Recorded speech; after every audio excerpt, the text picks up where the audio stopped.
La Iglesia Cristiana Discípulos de Cristo vive a la luz de la palabra. De hecho, nuestra declaración más trascendental confiesa que Jesús es la palabra encarnada de Dios. Esa palabra nos guía e ilumina a cada instante. Es más, el testimonio del resucitado inspira a la Iglesia a definir su espiritualidad. Precisamente, en esta ocasión, vamos a dialogar acerca de la espiritualidad del pueblo del Cádiz. Teotecnología.com presenta Teobytes. Busque su taza de café, de té o de chocolate y siéntese a la mesa con nosotros porque este tema será de gran bendición a su vida y a la vida de su iglesia. Saludos y bendiciones, les habla Jesús Rodríguez Cortés y les doy la bienvenida a esta edición de Teobytes. Hoy nos acompaña el doctor Juan Ramón Mejías Ortiz para dialogar sobre los discípulos de Cristo en identidad, teología y sacramentos. Mejías ya ha estado anteriormente en este podcast en un episodio titulado Educación Cristiana y Teología, para ser más específico, el episodio número 2. Es un amigo que no necesita más presentación, pero sí debo añadir que es un gozo inmenso haber participado recientemente de su ordenación como pastor de la Iglesia Cristiana Discípulos de Cristo en Puerto Rico. Él es catedrático asociado en Teología Práctica del Seminario Evangélico de Puerto Rico, donde está llevando a cabo muchos esfuerzos relacionados a la formación teológica de el estudiantado puertorriqueño y todo aquel estudiantado que quiera formar parte de este esfuerzo. Así que Mejías, te doy la bienvenida a esta edición de Teobytes.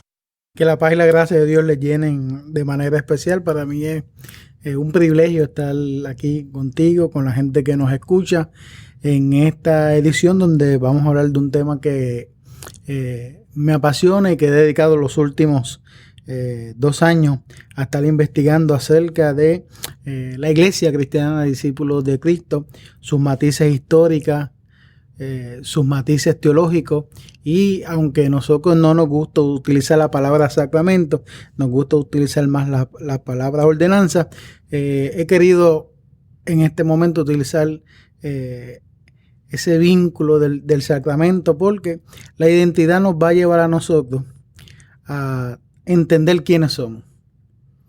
Nos va a llevar a nosotros a comprender nuestras raíces históricas, de dónde salen nuestras articulaciones, de dónde sale nuestra forma de ser. Esa es la identidad que me define. La teología nos va a llevar a entender qué pensamos, qué nosotros postulamos, qué nosotros creemos acerca de esa revelación de Dios a nuestras vidas, cómo nosotros afirmamos el señorío de Cristo y cómo desde la teología también entendemos nuestra forma de administrar nuestra denominación y de ser iglesia en Puerto Rico y en Latinoamérica. Y los sacramentos nos invitan a celebrar eso, a celebrar nuestra identidad, a celebrar nuestra forma de pensar, que la teología al fin y al cabo sigue siendo pensamiento humano acerca de la bondad y de ese Dios que se nos revela, pero es nuestra forma de entenderlo. Y por medio del sacramento, nosotros vamos a celebrar en la liturgia todas estas cosas. Este esfuerzo sale originalmente de una jubilación de un querido profesor, el doctor Juan Beck, que llega a Puerto Rico desde Holanda hace décadas atrás y se dedicó a la formación de pastores, ministros. Acá en Puerto Rico es una de las figuras más respetables en el tema de la espiritualidad. Y Juan, después de muchos años estando en la cátedra y acompañando a tantos pastores de todas las experiencias denominacionales en Puerto Rico, Juan se acoge el retiro. Y el Seminario Evangélico de Puerto Rico decide comenzar una publicación que está en proceso acerca del tema de la espiritualidad de cada una de las denominaciones que conforman la historia del Seminario Evangélico. A mí se me da la encomienda de empezar a escribir acerca de la Iglesia Cristiana de Discípulos de Cristo. Me lleva a revisar documentos, a recordar gente que yo aprecio mucho, gente que fueron parte de esa historia. Y ese trabajo que se va a publicar, del cual este se desprende, tiene como título La espiritualidad del pueblo del Cáliz, que es precisamente la introducción que hace. ¿Por qué la espiritualidad del pueblo del Cáliz? Porque precisamente el símbolo de la iglesia discípulo de Cristo, no solamente en América, sino en el mundo, es ese cáliz ceñido sobre él o dibujado sobre él, esa cruz de San Andrés, que es una cruz en forma de diagonal. Mucha gente cree que es por la formación de la copa, por lo ovalado, ¿no? Es que la cruz de San Andrés, ese es su identidad y su logo.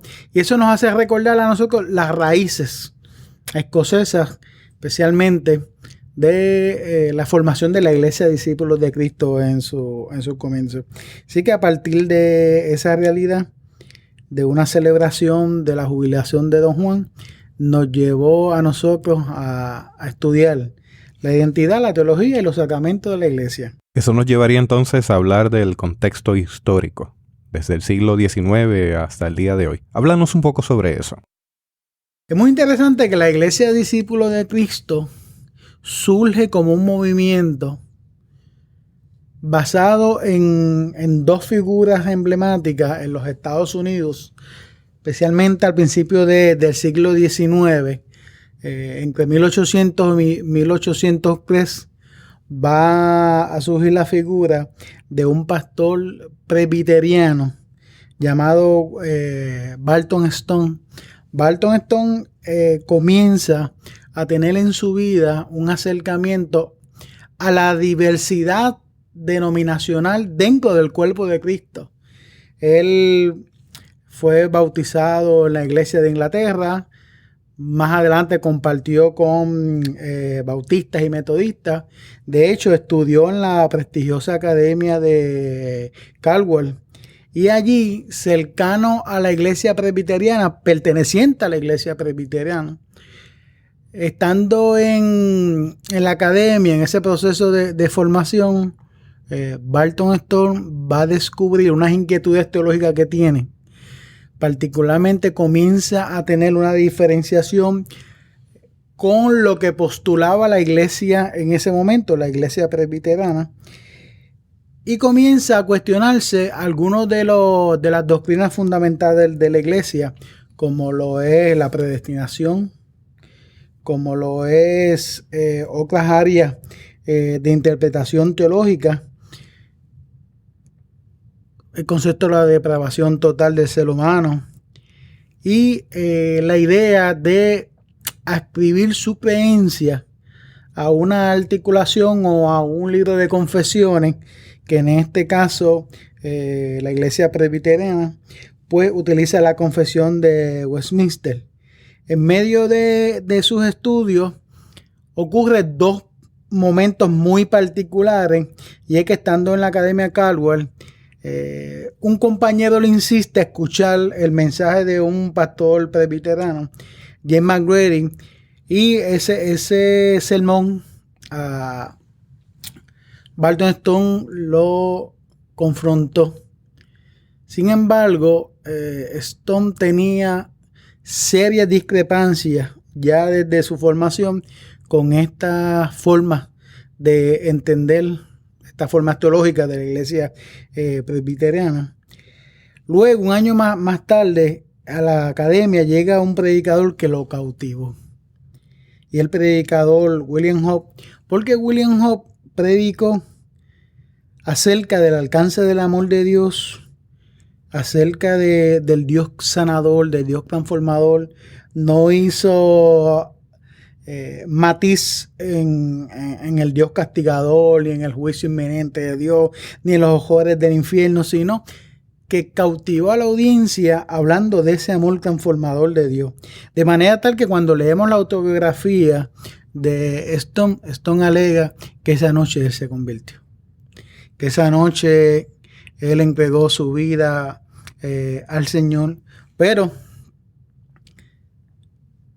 iba tras la ordenación dentro de la iglesia presbiteriana, Eso no impidió que siguiera él pensando acerca de sus diferencias con la iglesia, especialmente.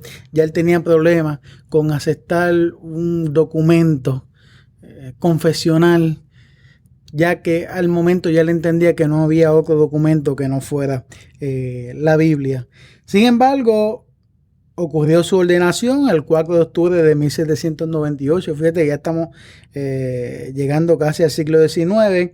Y es bien interesante que en esa ordenación de Stone se le pide al candidato que manifestara públicamente la adopción de confesión de Westminster como sistema doctrinal enseñado en la Sagrada Escritura. Stone, sabiendo que tenía que enfrentarle ese momento, está registrado que dice: recibo esta confesión, por lo que yo vea, sea consistente con la palabra de Dios. Y para él la palabra de Dios lo que se refiere es con la Biblia. Ya se va formando en los discípulos de Cristo la idea de no tener un libro confesional, sino la Biblia como ese elemento que va a dirigir todas las acciones de lo que va a ser más adelante esta denominación a la cual nosotros pertenecemos. Es muy interesante que se va dando muy cercano a ese tiempo, 2 años después, un movimiento que se llegó a conocer en Estados Unidos como el segundo gran avivamiento, que se va dando a la par que se va expandiendo la nación al oeste. Y se cree que entre 1800 a 1803 sobre 100,000 personas llegaron a lo que se conocían como los campamentos de reuniones, que no era otra cosa que unas pequeñas capillas en donde desde ahí se predicaba al aire libre, sin ningún tipo de atadura denominacional, sin ningún tipo de etiqueta eclesial, sino que llegaban toda esa oleada de inmigrantes que se mueven hacia al oeste como parte de la expansión de la nación. Llegaban a estos campamentos. El que a nosotros nos atañe, el más famoso de ellos, es Cambridge en Kentucky, porque desde ahí Barton Stone comienza a participar de esos avivamientos. Fíjense que para la iglesia discípulo de Cristo no es alejada de ella, sino es parte de su identidad. Reafirmar todos los movimientos carismáticos, todos los movimientos de avivamiento. Stone se dio cuenta que no se podía fragmentar la iglesia en denominaciones y que la iglesia como cuerpo de Cristo no se ciñe necesariamente a estructuras humanas. Claro, después se va a dar cuenta que necesita una estructura para poder seguir el proyecto, pero las experiencias de estos campamentos de reuniones fue una transformación liberadora para él, de manera tal que sus pensamientos, que ya diferían abiertamente con la iglesia presbiteriana, más toda esta experiencia de los campos de reuniones, en estos campos que le llamaban de avivamiento, pues se unió todo de rompecabezas. El 13 de septiembre de 1803, el sínodo de la iglesia presbiteriana en Kentucky separó a Stone y a sus seguidores. En ese momento, Stone, que no quería formar una iglesia, quería mantenerse más abierto a esa experiencia de la definición de lo que es el cuerpo de Cristo, se dio cuenta que él tenía una fuerte tendencia a la relación ecuménica, como lo hablamos hoy día, la palabra de hoy, como la mejor manera de entender el vínculo entre toda esa experiencia de fe, y un rechazo a una confesión doctrinal alterna a las escrituras, como lo tienen los discípulos de Cristo hoy.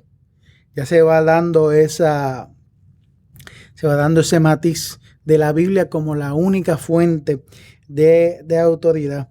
Y lo otro que hace Stone y sus seguidores es que comienzan a fundar un movimiento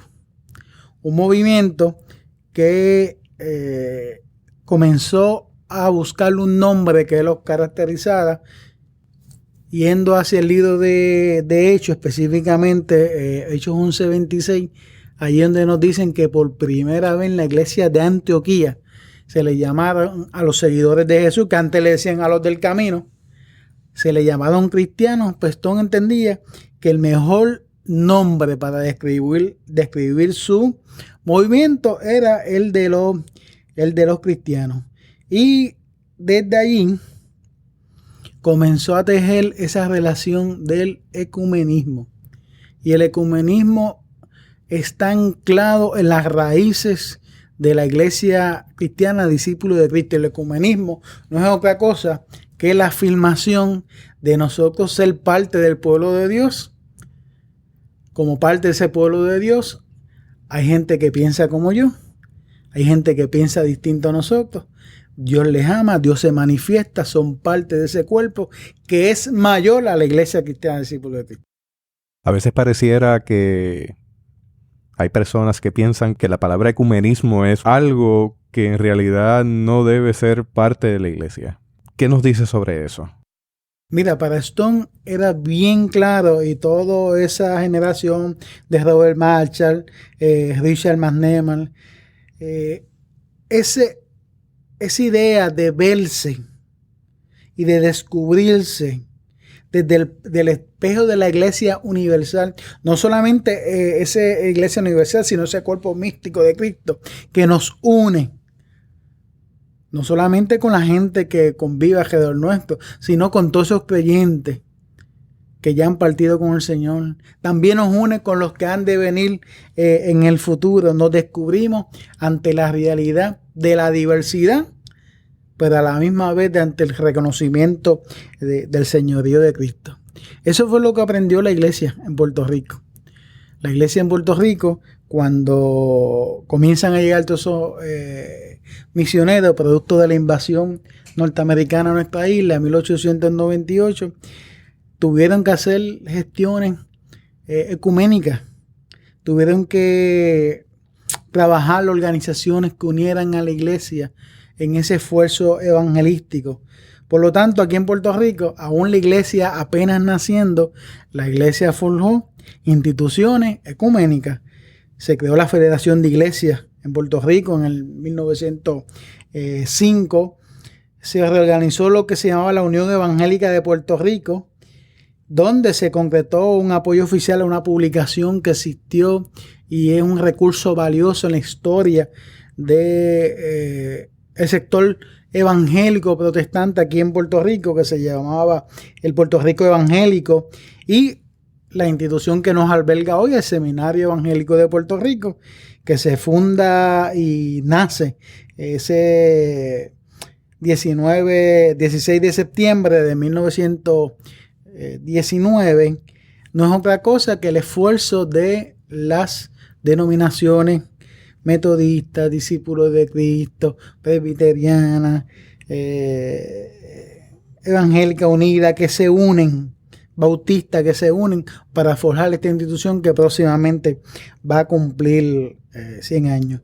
Así que los discípulos de Cristo hemos creído que el ecumenismo es la mejor vía para nosotros ser parte y entender ese misterio que es el cuerpo de Cristo en toda esta globo terráqueo y todas estas manifestaciones culturales que se da dentro de la experiencia de la fe. Pero tú tienes razón, no siempre fue bien visto. Después de la Guerra Fría, fíjate que al inicio, antes de la Segunda Guerra Mundial, nosotros no teníamos ningún problema con los esfuerzos ecuménicos. Y te lo digo porque es que en la actualidad hay partículas de eso. Todavía hay residuos.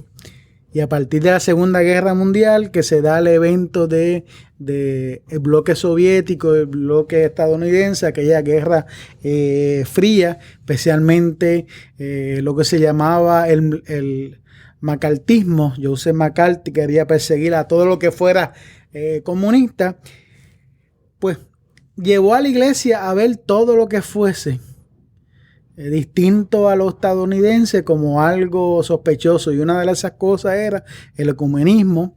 Y aunque no está en el escrito que da pie a esta entrevista, También surge con teologías liberadoras, donde se le veían como signos ajenos de nuestra realidad, como teologías latinoamericanas, teologías feministas, teologías en favor de la niñez, siguen teniendo ese estigma. Pero cuando tú ves nuestra iglesia, en sus raíces, no ha tenido problemas. Mire, en plena Guerra Fría, en el 1965, aquí en Puerto Rico, se celebró la 7ª asamblea de la Convención Mundial de las Iglesias de Cristo y nosotros participamos, representado especialmente por don Florentino Santana. Y don Florentino Santana allí compartió púlpito con gente extraordinaria de su época, de distintas corrientes y denominaciones, como lo fueron el doctor Martin Luther King Jr., que estuvo aquí en Puerto Rico, el teólogo alemán Martin Niemöller, líder de la iglesia confesante de Alemania opuesta a ese régimen nazi durante la Segunda Guerra Mundial. Billy Graham estuvo aquí, que es un carismático evangelista norteamericano, y así distintas expresiones de ese ecumenismo. En el caso de nosotros hay dos figuras que yo creo que nos inspiran a reconocer el ecumenismo y pagaron el precio de ser voz que clama en el desierto. El trabajo fecundo de Juan Marco y su esposa en todos los países de Latinoamérica. Juan Marco fue un evangelista reconocido, un misionero reconocido, un hombre de Dios reconocido y respetado por toda Latinoamérica. Diríamos que uno de los padres del Consejo Latinoamericano de Iglesia. Y ese trabajo fecundo, ese testimonio. Y para lo que yo, y para mí, lo que yo llamo el profeta negro nuestro, que fue Moisés Josa. Moisés Josa fue una voz en el desierto. Yo tuve el privilegio de conocer a Moisés personalmente. Y no faltaba que su conversación seria con uno comenzara con un toque que él le daba muy especial a uno en el hombro. Quien ha tenido esa experiencia o quien tuvo esa experiencia con Moisés va a entender lo que digo. Porque él te recibía con un golpe bastante contundente en el hombro y luego con esa contundencia que lo hacía de forma juguetona y amorosa, llegaba con un comentario que te llegaba al corazón y te dejaba pensando.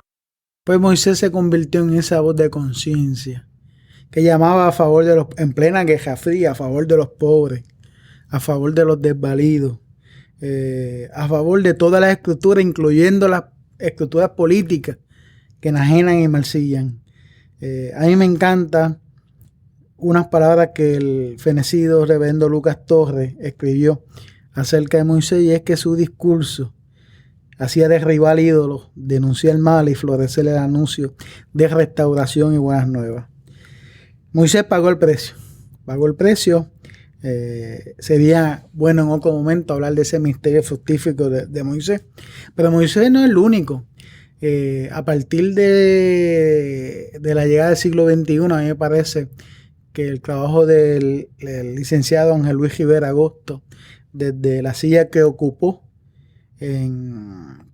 como secretario ejecutivo del Concilio de Iglesia de Puerto Rico, fue un ministerio florescente de unión con todas las demás iglesias. Y en el ámbito nuestro, para mí, y yo he sido altamente criticado, yo creo que el padre del ecumenismo moderno de los discípulos de Cristo, Esteban González Doble. Esteban González Doble acercó nuestra iglesia al entendimiento de que hay otras experiencias de fe que pueden diferir, que pueden contrastar con las nuestras, pero son hermanos.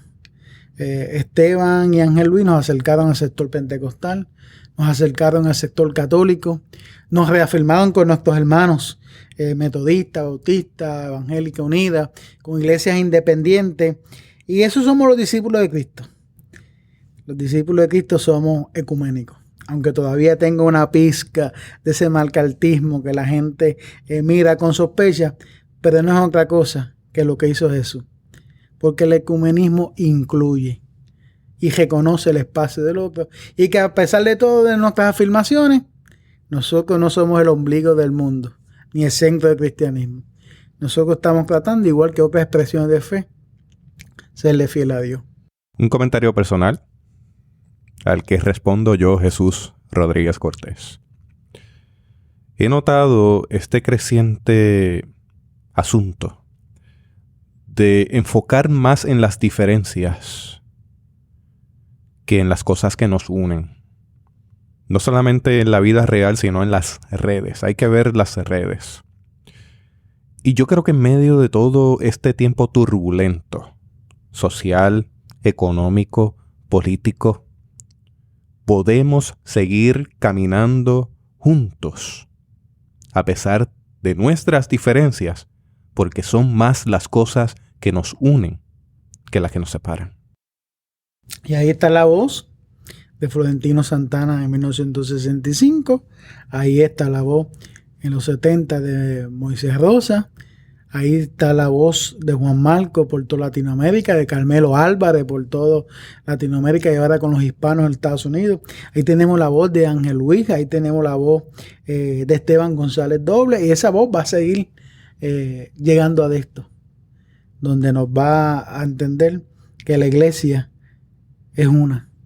Esa iglesia esparcida sobre la faz de la tierra. Volviendo a las raíces, Stone le molestaba pues la idea de la institucionalización de la iglesia.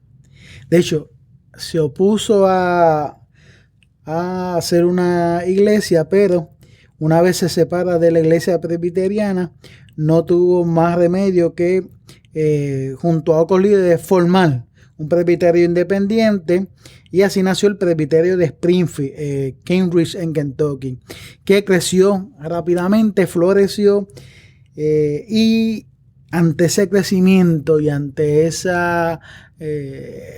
avivamiento que estaba dando y gente llegando a la iglesia de presbiterio de Springfield, Stone junto a otros líderes decidieron disolver el presbiterio.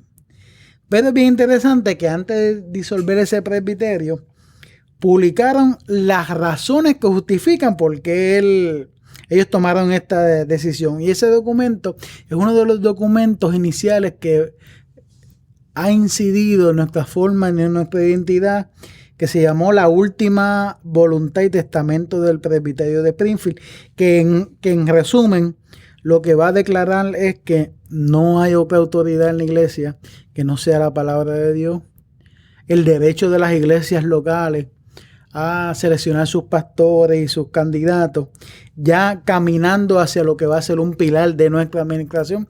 Nosotros somos una iglesia congregacional. Congregacional es que los miembros del clero, o sea, el cuerpo pastoral y los laicos, los hermanos que están en la iglesia, que son los líderes, los dos ministerios, tienen la oportunidad en la toma de decisiones. Es una relación más vertical, con esa relación vertical. Es una relación más horizontal, participativa, donde tanto el clero como el laicado asumen las riendas de la iglesia.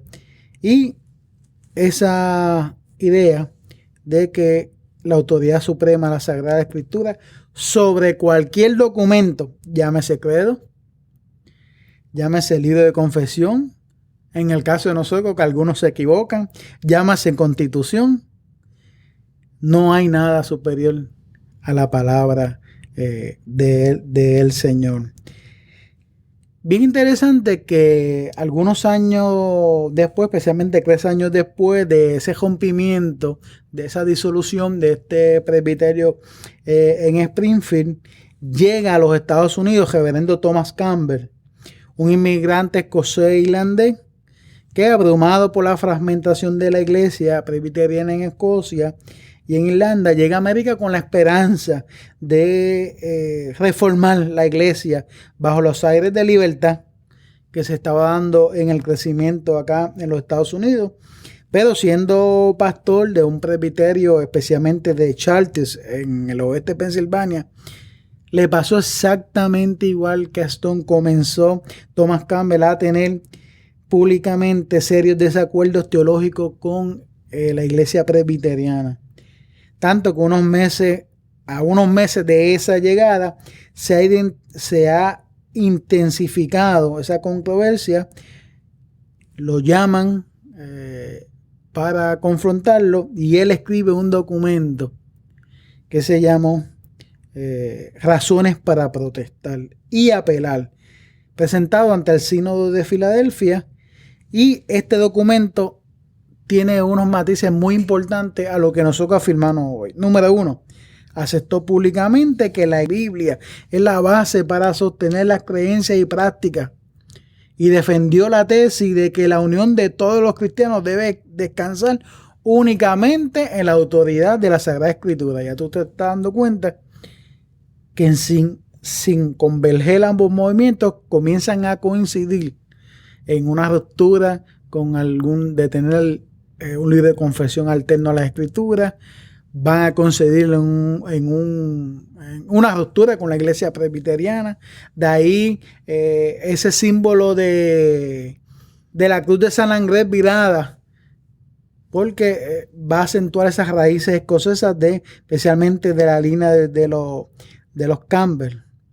Pues Thomas fue suspendido permanente del Sínodo Asociado de Norteamérica, y fuera de las amarraduras denominacionales decidió organizar junto a otros que le siguieron lo que se llamó como la asociación, no la iglesia, la Asociación Cristiana de Washington, Pensilvania. Y una de las cosas que ellos querían es volver a los principios de esa iglesia naciente, especialmente descrita en el libro de los Hechos, lejos de imposiciones dogmáticas. Te vas dando cuenta que ambos comienzan a tener cierta cautela con formar la iglesia, tener denominaciones, sino que tienen desacuerdos teológicos. A uno lo va a influir, además de los acuerdos teológicos, la experiencia de los campos de avivamiento en Cambridge.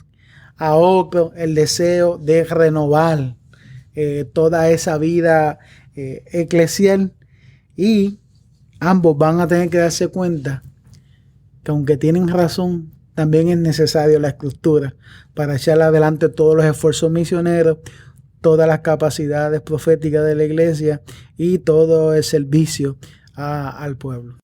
Ahí se va dando entonces un momento que se inserta en el DNA de la iglesia. Por un lado, una iglesia que no niega la experiencia carismática, pero tampoco niega el estudio profundo de las Escrituras, y lleva ambas de la mano. La experiencia espiritual con el estudio de las Escrituras y los estudios responsables dirigidos a una buena teología. Se va dando un fenómeno que yo creo que a veces lo hemos olvidado, que es el reconocimiento de la institución para fomentar todos los esfuerzos evangelísticos, misioneros. La organización es necesaria, pero no es el centro. Aunque ellos accedieron a formar una iglesia que se va a convertir en la raíz de lo que nosotros damos, el centro va a ser las Escrituras, las Sagradas Escrituras, y ese deseo de cada vez parecer más aquella Escritura. Claro, ellos idealizaron la iglesia de hecho, pero por encima de esa idealización se encuentra el corazón mismo de la iglesia, que quiere ver en esa experiencia, primero, de la palabra que nos enseña y nos invita a reconocer el señorío de Jesucristo como ese elemento que nos da unidad. Y segundo, la manifestación del Espíritu de Cristo, que va más allá de las Escrituras y más allá de las denominaciones. Tercero, se dieron cuenta que necesitan una Escritura para canalizar eso. Pero eso es el orden. El señorío de Jesucristo revelado en la Escritura. El Espíritu Santo que sopla, como nos dice Juan capítulo 3, en esa conversación de Jesús y Nicodemo. El viento sopla por donde quiere, uno lo siente, no lo puede manipular, porque es más allá que la Escritura. Pero también necesitamos una institución, unas estructuras que se ciñe al señorío de Cristo y se ciñe al fluir del Espíritu Santo. Así que nosotros pertenecemos a esa estructura. La gente que nos escucha posiblemente pertenece a una de escritura, pero la escritura se ciña a la palabra. En un sentido de justicia, en un sentido de libertad. Eso es lo que afirma la Iglesia de Discípulos de Cristo. De manera tal que más adelante ocurre, volviendo a los Campbell, algo interesante. La asociación cristiana se vio en necesidad de convertirse en una iglesia. Y fruto de eso, Thomas Campbell hace una reflexión teológica, la publica en un documento que se llama Declaración y Discurso, que se convierte hoy en el documento histórico de mayor influencia en la Iglesia cristiana, Discípulos de Cristo. Y ese documento es muy interesante porque en la primera proposición Campbell va a definir a la iglesia como, y voy a citar, esencial, intencional y constitucionalmente una. Y ante la pregunta ¿quiénes los forman?, él contesta: las forman todos aquellos que en cualquier lugar del mundo profesen la fe en Cristo, ya sean dentro de los discípulos de Cristo o fuera de los discípulos de Cristo. La clave es que profesan fe en Cristo Jesús.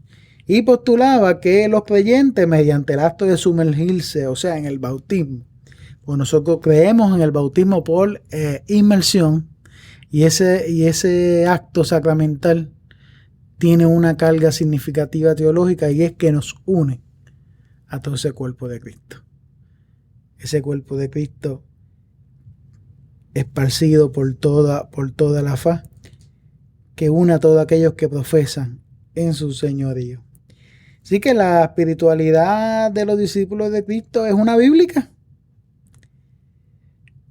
En varias de las afirmaciones de este documento, Declaración y Discurso, Campbell alega que nada debe ser admitido como autoridad que no sea la palabra de Dios, especialmente el Nuevo Testamento, porque afirman ellos, el Nuevo Testamento es una constitución tan completa para la adoración, disciplina y gobierno de la iglesia cristiana, y una regla tan perfecta para los deberes particulares de sus miembros. Muy interesante que en otra de las proposiciones aluden a que ninguna autoridad humana tiene poder para interferir, para suplir la supuesta deficiencia, haciendo nuevas leyes para la iglesia. Lo que están afirmando es la importancia de las escrituras, que no puede ser sustituida en términos de su prioridad y su importancia por ningún otro documento, llámese como se llame. Y una de las cosas que yo descubrí en esta investigación es lo que se llamó la sexta proposición. Mire, a principios del siglo XIX lo que esta gente escribió: apoyan el derecho a la libertad de conciencia, y cito: no deben coaccionar la conciencia de los cristianos más allá de la conexión que ellos perciban y cuando entiende que les atañe. Por lo tanto, esa libertad de conciencia basada en ese espíritu que le da Dios de tener el pensamiento crítico, de discernir las voces, de discernir la misma fe, es parte de lo que es la identidad y los genes de la iglesia discípulo de Cristo. Así que el 7 de septiembre de 1809, la Asociación Cristiana se convocó en asamblea para trabajar todos los argumentos incluidos en la declaración, y ese día Campbell, en el sermón de apertura, utilizó una frase dentro del sermón que se ha convertido en un lema para muchos discípulos de Cristo, y es que allí donde las escrituras hablan, hablamos, donde las escrituras callan, callamos. Posiblemente esta reafirmación, que es una de las más conocidas, tiene su fortaleza, tiene sus debilidades, pero en términos general lo que le están dando es un alejamiento de cualquier sistema dogmático para centrarse en la escritura como la única fuente que nos permite definir nuestra identidad. Es desde la Biblia que nosotros comprendemos lo que es nuestra misión. Encontramos contenido para discipular a los nuevos creyentes. También desde la Biblia nosotros encontramos la justificación para hacer fuertes los lazos fraternales entre los creyentes. Concretar nuestra relación con el mundo. Los discípulos de Cristo hacen una lectura contextual de esa palabra. No es una espiritualidad aislada del mundo, sino que tiene presente el dolor, tiene presente las preguntas del pueblo, tiene presente las situaciones de la sociedad. Y desde la Biblia justificamos el acogimiento de guía para la administración de los asuntos eclesiales, porque son necesarias tener algún tipo de norma de guía. Y sobre todo desde la Biblia anclamos nuestra esperanza escatológica del retorno inminente de nuestro Señor. Lo que quiero decir es que los fundadores utilizaron la Biblia como el único libreto para dar forma y dirección a sus vidas. Ahí estás mencionando un balance entre esa esperanza escatológica de un reino que ha de venir, pero has mencionado que no se desentiende de la realidad y que nos lleva entonces a una relación con la justicia, nos lleva entonces a afirmar un Cristo, a afirmar un reino que se hace presente aquí y ahora, con el pobre, con la gente en necesidad, con el pueblo en crisis. Un balance entonces entre la esperanza escatológica, pero también una esperanza que es manifiesta ahora. Mira, bien interesante que el doctor Ronald Osborne, estudiando acerca de cómo es la mente de los discípulos de Cristo, enfatiza que aparte de ser bíblica, también es contextual. Y contextual nos lleva a caminar con el pueblo. Quien no camina con el pueblo no tiene nada que anunciar al pueblo. A la misma vez, quien se aleja de la voz de Dios tampoco tiene nada que comunicar al pueblo. Por lo tanto, nosotros hemos tenido que aprender acerca de la capacidad de escuchar la voz de Dios y escuchar el gemir del pueblo. Es lo que Moisés aprendió cuando en aquella experiencia del Éxodo, capítulo 3, se les revela la deidad para decirle que ha escuchado el clamor del pueblo, el gemir, el dolor, ha conocido sus angustias y ha enviado a Moisés para comunicar las buenas de liberación. Eso es lo que hacen los discípulos de Cristo. 106 iglesias esparcidas aquí en Puerto Rico, nuestras congregaciones en Latinoamérica, nuestras congregaciones en Hispanoamérica, no hacen otra cosa sino que acompañar a ese pueblo y anunciarle las buenas nuevas de bondad. Eso es lo que hizo Stone, lo que hizo Campbell, lo que seguimos haciendo nosotros, lo que hizo Moisés, lo que hizo Esteban, y seguimos nosotros diciéndole al pueblo que hay una esperanza. Y esta esperanza no está anclada en una espiritualidad que se encierra, sino es una espiritualidad abierta que camina con la gente.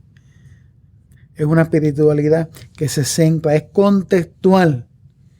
Por lo tanto, en ese contexto sociocultural se le formulan preguntas a la Sagrada Escritura que merecen respuestas claras, pertinentes, de ese Dios que se encuentra con la gente. Se afirma de que nosotros en esa comunión del Espíritu Santo nos unimos al discipulado y a la obediencia de Cristo, que se manifiesta en acompañamiento, se manifiesta en amor, se manifiesta en ese deseo de que Dios toma a los pequeños y les regala el reino de los cielos. Esa es la iglesia discípulos de Cristo. Claro, tenemos nuestras áreas débiles, nuestras áreas mejorar, pero ese mensaje de la Biblia es lo que los padres fundadores han querido legarnos a nosotros. Y eso no se puede alejar con un estudio de la Biblia que consideren los avances en los métodos de interpretación, que consideren los planteamientos de las ciencias sociales, esa mente empírica de los discípulos de Cristo, que le hace pregunta al texto, no es algo autómata, sino que es algo reflexivo por medio de la razón que Dios nos ha dado, por medio de la mente, del pensar. Discernimos, cuestionamos, preguntamos y también reflexionamos acerca de nuestra misión. Es muy interesante que la asociación cristiana de la cual nosotros hablamos se tuvo que convertir en la iglesia de Bruce Room y allí se adoptó un gobierno congregacional. Para ir avanzando en nuestro relato, Stone y los Campbell no tenían relaciones, pero en el siglo XIX ambos utilizaron los medios de comunicación tecnológica de su época. Hoy estamos utilizando todo esto que está haciendo Theo Vine, todas estas grabaciones que van a circular por redes, toda esta conexión inalámbrica que tenemos, toda esta tecnología fabulosa que nos lleva a compartir con la gente que nos está escuchando, como tú decías, con una taza de café. En el siglo XIX eran los periódicos. Y Stone, y especialmente Alejandro Campbell, hijo de Thomas, que llegó a los Estados Unidos también, comenzaron a utilizar los periódicos de su época para plantear sus ideas, para debatir entre ellos, y en medio de eso se dieron cuenta. En una ocasión Stone invita incluso a Alejandro Campbell a una campaña, se quedó en su casa y se dieron cuenta que aunque habían elementos que diferenciaban las dos organizaciones, que a esta altura del relato Stone era conocido como el movimiento de los cristianos, los Campbell, buscando un nombre que fuera bíblico, acentuaron que el nombre debía ser discípulos de Cristo. En medio de eso se dieron cuenta de que podían converger, que tenían muchos puntos en común, y aunque hubieron siempre diferencias que tardaron un tiempo en subsanar y otras nunca lo hicieron, lo cierto es que los cristianos de Stone y los discípulos de Cristo de los Campbell decidieron unir esfuerzos evangelísticos y unirse en una sola iglesia. Y fue al empezar de 1832, 30 años después que comenzó todo esto con Stone, decidieron unirse y decidieron comenzar esa unión de voluntades cuyo fruto se dio al amanecer del año 1832 en lo que se conoció más adelante como la iglesia de Hill Street en Lexington, Kentucky, que ahí se unieron los cristianos y los discípulos de Cristo. Aunque nuestro nombre se adoptó oficialmente en 1968, ¿por qué nosotros somos la única iglesia que tiene un paréntesis en el nombre? Porque nosotros nos llamamos la iglesia cristiana y hasta ahí nos recuerda Stone.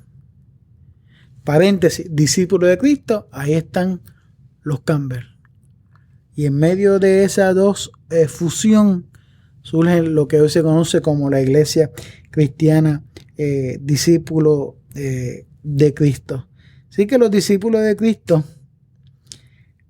a lo largo de todo nuestro trayecto, hemos visto en nuestros sacramentos momentos para celebrar, como es el bautismo. Déjeme contar bien rapidito esto al que me está escuchando. Alejandro Campbell se casó con Margaret, y Margaret viene, su esposa Margaret, de una iglesia presbiteriana, y cuando nació su hija, sus padres estaban muy emocionados con el bautismo. Tú sabes que los presbiterianos bautizan niños, y Alejandro tenía una duda, y ante eso se vio en la obligación de tomar una posición acerca de cuál debe ser el bautismo a seguir, en lo que se conocía en ese momento como la asociación. Pidió una semana para estudiar el texto bíblico. Después de mucho estudio, mucha reflexión, se dio cuenta y alega él de que el único bautismo que se evidencia en el Nuevo Testamento es por inmersión. Y ahí él decidió no bautizar a su niña, sino que cuando ella tuviera la edad para tener conciencia de lo que es declarar el señorío de Cristo en su vida, ahí entonces es el momento. A alguien se le ocurrió a los 12 años, todo el mundo sigue repitiendo los 12 años, pero es el momento en que la persona tenga conciencia de lo que implica confesar a Cristo en su vida. Y no solamente eso, sino que buscó a un pastor bautista, pastor Luce, Matías Luce, y le pidió que lo bautizara a él, bautizara a Margaret, y aunque tuvo al principio que convencer a su padre, Tomás también se bautizó. Para nosotros el bautismo nos une a ese cuerpo místico de Cristo. Y el otro elemento que celebramos es la Eucaristía o la mesa del Señor. En la mesa del Señor nosotros, al igual que Zwinglio en la Reforma, afirmamos que es un elemento conmemorativo en donde la presencia de Cristo está en los corazones de la gente. No en los elementos como algunas denominaciones hermanas postulan, sino en el recuerdo, en el agradecimiento. Vive latente esa confesión del señorío de Cristo y del sacrificio de Cristo. Por lo tanto, nosotros celebramos los elementos como una recordación de lo que Cristo ha hecho en nuestra vida. Y esa recordación no se encierra, sino que fluye por todo el torrente de la iglesia e incluso nos empuja. De la misma forma que el segundo gran avivamiento empujó a la iglesia, nosotros tuvimos también nuestro segundo gran avivamiento. El Cambridge de nosotros fue el avivamiento de 33 en calle Comerío, donde el Espíritu Santo de Dios, más allá de las manifestaciones carismáticas que mucha gente recuerda, y de los errores que también, si usted tiene oportunidad, puede visitar educristiana.com. En educristiana.com va a ver este escrito con mucho más detalle, va a ver allí que hubo en ese avivamiento del 33 en Puerto Rico, hubo errores,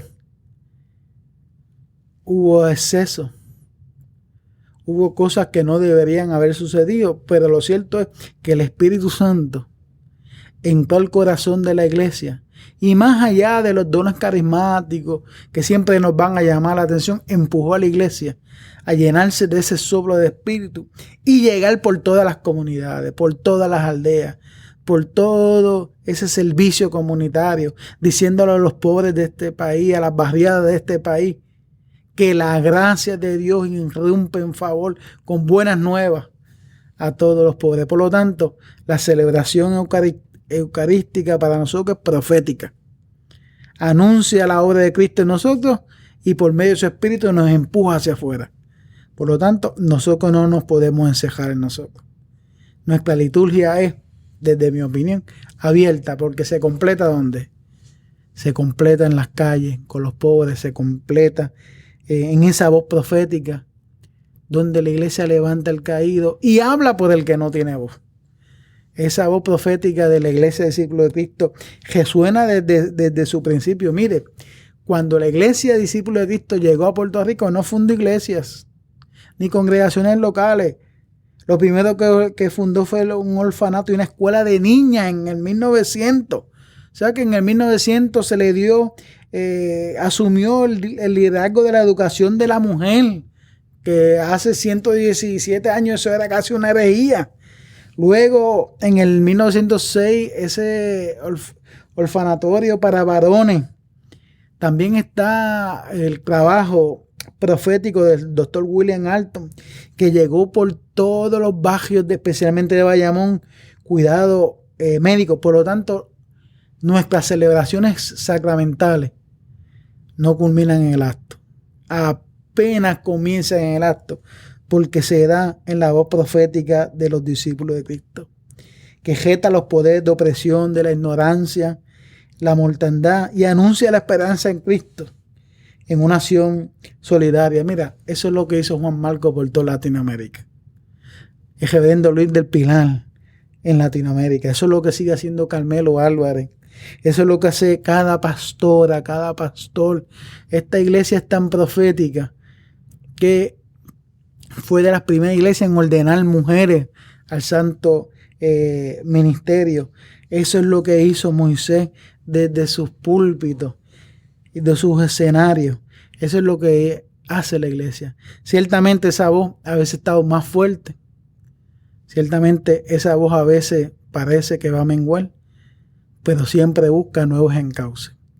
Encauce para decirle al país que aquí hay una iglesia que la acompaña, que lucha por ellos. Y cuando la iglesia ha pretendido que esa voz mengue, irrumpe un nuevo avivamiento. Por eso es, y quiero concluir, que la oración de la iglesia discípulo de Cristo en Puerto Rico en el siglo XXI es pidiendo un avivamiento. Pero no es un avivamiento que se cierre la iglesia a disfrutar dones carismáticos. No. Es un avivamiento que impulse a la iglesia nuevamente por cada barrio, por cada familia, por donde está la desesperanza. Ese avivamiento lleva a la iglesia a enfrentarse a las situaciones políticas como la Junta de Control Fiscal, porque el avivamiento lo que hace es que lleva a la iglesia. El avivamiento no es otra cosa que el Espíritu de Dios, recordándole a la iglesia cuál es su misión, lleva a la iglesia al jaque. Tienes que escoger. O está con los pobres, o está con la élite. Y si está con los pobres, denunciamos estructuras como es la Junta de Control Fiscal, denunciamos políticos con sus corrupciones y acompañamos a los que sufren. Es el avivamiento que nosotros queremos, porque así comenzó la iglesia. Gente que tuvo discrepancias teológicas, que fueron soplados por el Espíritu, que unieron esfuerzos, aunque algunos no llegaron a concretarse formalmente, que se dieron cuenta que la institucionalización no es la panacea, aunque es necesaria, que lo central es la palabra de Dios y ese Espíritu Santo que impulsa a la iglesia a ser voz profética. Y me parece que esa es la iglesia discípulo de Cristo acá en Puerto Rico, en Latinoamérica y en Hispanoamérica. Esa última oración de tu escrito me encanta. Me gustaría que cerraras con eso. La voz profética de la iglesia debe ser bíblica, porque eso es nuestra identidad, desde la Biblia. Debe ser fuerte, incisiva, constante, asumiendo el precio del escándalo social, como lo hizo Moisés Josa, como lo hizo Juan Marco, como lo han asumido tantos pastores y pastoras laicos, pero sobre todo como lo hizo Jesús, que lo llevó a la cruz. Ese precio del escándalo social que implica ser uno con los marginados, ser uno con los pobres, y yo espero que así nos ayude Dios. Muchas gracias al doctor Juan Ramón Mejías Ortiz por este tiempo extraordinario. Mejías, ¿cómo te conseguimos? Repite tus redes. Pues yo tengo un blog que escribo, se llama educcristiana.com, y ahí usted puede encontrar mis escritos, puede encontrar puede encontrar lecciones que puede usar en sus escuelas bíblicas, y también acá en el seminario evangélico invitamos. Usted puede llegar acá al seminario y venir un día y sentarse en una de nuestras clases y participar. Puede también matricularse como estudiante oyente. Y si usted quiere también conocer más de los discípulos de Cristo, puede también accesar al Instituto Bíblico Reverendo Juan Figueroa Umpierre de la Iglesia Discípulos de Cristo en Puerto Rico, que también tiene información valiosa que compartir. Puede acceder esa última a través de www.discipuluspr.org, www.discipuluspr.org, tu página educristiana.com. Edu de educación y cristiana, educristiana.com. Sí. Y si usted desea encontrar las notas de este episodio, le invito a visitar la página de la internet www.theobytes.com/discípulos, www.theobytes.com/discípulos. discípulos. También le invito a compartir este episodio con otras personas que usted sabe le será de gran bendición, como lo fue para su vida y la nuestra. Hasta aquí esta edición de Theobites. Gracias por darnos el privilegio de llegar hasta ustedes a través de las redes informáticas. Será hasta el próximo episodio. Que la paz y la gracia de nuestro Señor Jesucristo sea con ustedes.